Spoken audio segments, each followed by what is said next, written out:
Hello, and welcome to Peach Bits, where I give my half-baked takes right out of the oven. Today, I want to talk about the little anime that couldn't. It reached for the stars only to fall short of joining the greats, such as A Silent Voice or Your Name.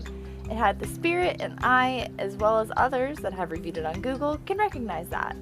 Fireworks came out in 2017 and was surprisingly the 6th highest grossing film of that year, and it still blows my mind to know that fact. I was also thrown for a loop when I found out this film was based on a live-action movie of almost the same name in 1993. Live action is typically the third step after manga gets adapted into an animated film. The live-action movie is fully named Fireworks. Should we see it from the side or bottom? The tiny Wikipedia page tells me the plot has the same base of a group of friends going to see fireworks after debating how they look from the side, if they're round or flat. The main female lead, Nazuna, chooses one of the boys to run away from her troubled family life with. I actually really want to see this film. It's missing the key driving factor of the anime, which was the time travel. The male lead, Norimichi, in the anime travels with a mysterious object, and that's what messes up the plot. If they had stuck to the slice of life angle, I think the plotline would have been more solid. If it's not obvious, I was not a fan of this film. The story was messy and missing connections, and it really wanted to use 3D effects, especially when riding bikes for whatever reason. It just never came out right and seemed bad for 2017. There's a scene with a hose, and I kid you not, it looks like PS2 graphics water is spilling from the hose. When I went searching for who was behind this film, I expected some studio I'd never heard of, and this was their single claim to fame. I did all of my research for this live, cough cough, find me on TikTok, cough cough, and I was stunned. The studio that produced this film was Shaft. Okay, so the name was unknown to me, and I decided to look into their filmography. What the fuck? The studio was also behind Puella Magi Madoka Magica. I butchered that, but is this a joke? That anime was incredible and also had a lot of content that I missed. I should watch that. They're also behind the Monogatari series, which I haven't seen, but is a series I've been meaning to watch, highly regarded for its stellar visuals and interesting plot. Every small clip I've seen in like a GIF has just made me want to watch the show more. I just, take forever to sit down and actually watch things. Note that the Monogatari series started in 2006. The icing on the cake that I can't really confirm is them being behind my all-time favorite anime, Cyborg 009. If I look Shaft up on my anime list, it shows the series, but if I look on the Cyborg 009 page, it doesn't have Shaft as one of their producers, so it's still kind of a mystery. Now that I've overall cleared the air on not loving this anime, I guess we should specifically talk about what it's about and why it missed the mark for me. 2 words, I've already said them: time travel. It's either done really well or just not. For me, this time travel scenario didn't fit, and I swear if they would have taken it out, the story would have flowed so much better. The idea was enticing, and at first it played like a visual novel reload for the main character to get the girl, but again, I'm getting ahead of myself and as jumbled as this movie.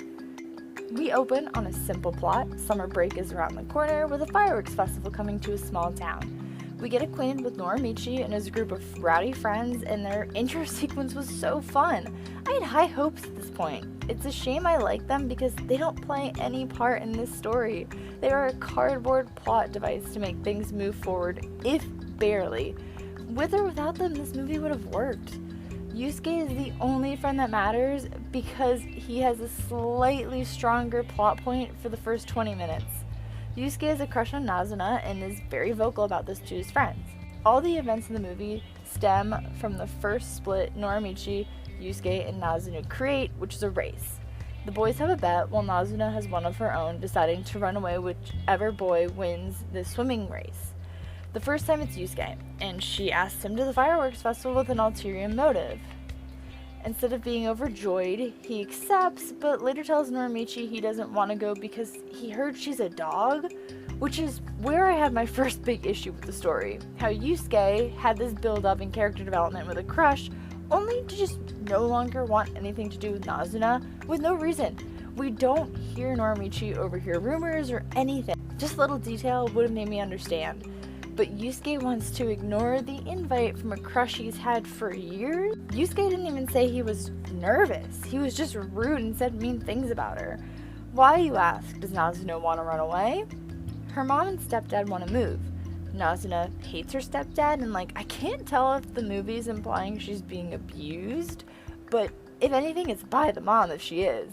We see Nazuna book it down the street, and her mom all but tackles her to the ground to get her to come home, full on making a scene, grabbing her arm and yelling. Norimichi witnesses this, and we get our first time travel scene. From here, we see the same conversation about 3 times in this film about fireworks being flat or round from the side.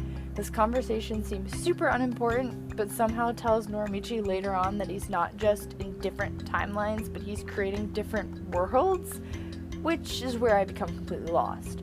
The whole movie ends with the device Norimichi had been using to time travel destroyed and turned into a firework resetting the timeline. When we return to the school just before summer and the Firework Festival, Norimichi and Nazuna are already missing. When the movie finished, I felt so incredibly confused, and not in a way where the plot made you think. I was trying to piece together what had happened at all. There was a musical number in this for no reason.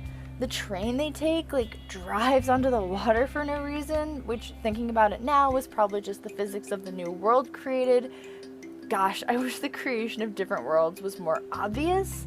Again, thinking back, they tried to make their point by making someone who believes in fireworks being round from the side suddenly being flat from the side. But that's such a throwaway line. It's a different time, not a different world. I don't want to go through specifically all the bads of this movie, but I want to talk about what could have made the movie better. Number 1 for me would have been involving the surrounding cast more. I was waiting for Norimichi to tell his friends and convince them he was traveling through time, but he didn't. The friends didn't matter at all. The whole movie felt like the friends were against Norimichi when the movie opened with them being so close. It's crazy to me how they seem to turn in the situation. Instead of helping and finding out why Norimichi was running away with Nazuna, they end up chasing him menacingly. He does tell Nazuna, and she just believes him no question because she trusts him, after a day. Now, let's talk about Nazuna. She's actually the one who finds the time travel device, but Norimichi's the one who uses it.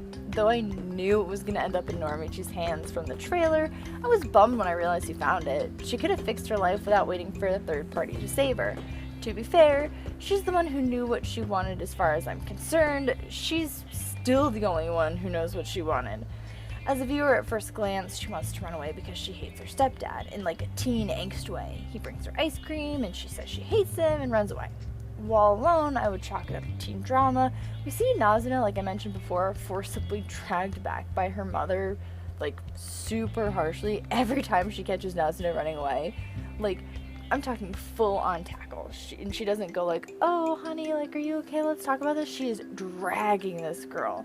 Nazuna falls to the ground and screams. And then, time resets. I ended up wondering if her parents were abusing her because of the severity of the scenes when she gets caught. It's full-on kicking and screaming. She's being dragged to hell. The movie wanted to make Nazuna a mysterious girl, and in the process, they gave the viewer nothing. That's a reflection of this movie. It opens with introducing a cast that seems well-connected and intriguing. Unfortunately, the writing doesn't continue on that feeling. The characters have no depth or backstory. It makes it hard to care, which is such a shame with how the movie opened, posing the question of what if you could do your life over, posing the question of if you would change your choice once you knew the outcome. I think the other issue I have, now that I've had time to think about this scenario, is the same for the whole movie. It's just changing how they're avoiding everyone. It's not once they run away, they have to make other decisions. This movie's actually really stagnant, and the same scene is being played just in different ways. I feel like I should have something nice to say about this movie. I always try to say something good.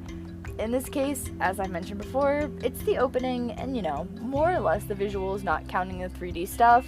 I would tell you to watch the first 20 minutes, and after the first time travel scene, just shut it off. Just go cool and know they do run away eventually, but you don't know how in the end or where they went.